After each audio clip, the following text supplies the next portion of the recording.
ఇప్పుడు 19 రకాల ఉద్యోగాలకు ఎంపిక జరిగింది. మిగిలినటువంటి ఉద్యోగాలకు ఎంపికైనటువంటి వారిలో నమస్తే అండి. తన పేరు హేమలత. తను ఏంటంటే హీరింగ్ హార్డ్ అని, తనకి మాటలు రావు. నా పేరు వచ్చేసి వినయ్. తను ఏంటంటే సీఎం జగన్ గారికి ధన్యవాదాలు, ఇలాంటి ఆపర్చునిటీ ఇచ్చినందుకు, ఇలా జాబ్ ఆపర్చునిటీ చాలా ధన్యవాదాలు అంటుంది. తను ఏంటంటే బీకామ్ ఫినిష్ చేసింది. తర్వాత గవర్నమెంట్ జాబ్స్ ఏదైనా అప్లై చేద్దాం అనుకుంది.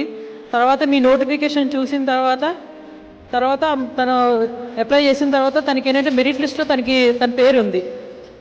వాళ్ళ పేరెంట్స్ అందరూ చాలా హ్యాపీగా, వాళ్ళ పేరెంట్స్ చాలా హ్యాపీగా ఫీల్ అయ్యారు తనకి జాబ్ వచ్చినందుకు. తను డెఫ్ అయినందుకు కూడా. వాళ్ళ ఫాదర్ వచ్చేసి ఫ్రూట్ సెల్లర్ అండ్ మదర్ వచ్చేసి పాన్ షాప్. వాళ్ళ ఫాదర్ వచ్చేసి ఫ్రూట్ సెల్లర్ అంట, వాళ్ళ మదర్ వచ్చేసి పాన్ షాప్లో బడ్డీ కొట్టు చిన్నదంట. వాళ్ళు కష్టపడి చాలా చదివించి, వాళ్ళ బ్రదర్ కూడా డెఫ్ యాక్చువల్గా. అండ్ వాళ్ళ ఎల్డర్ బ్రదర్ వచ్చేసి తనకి మాటలు వచ్చి తనకి. సో వాళ్ళ ముగ్గురు పిల్లలు ఉన్నా కూడా కష్టపడి చదివించి వాళ్ళు ఎంత స్థాయి తీసుకొచ్చారు. వాళ్ళ అమ్మ నాన్న కృతజ్ఞతగా ఉంటున్నా అంటుంది. వాళ్ళ మాయ గారు అయితే చాలా హెల్ప్ చేశారు.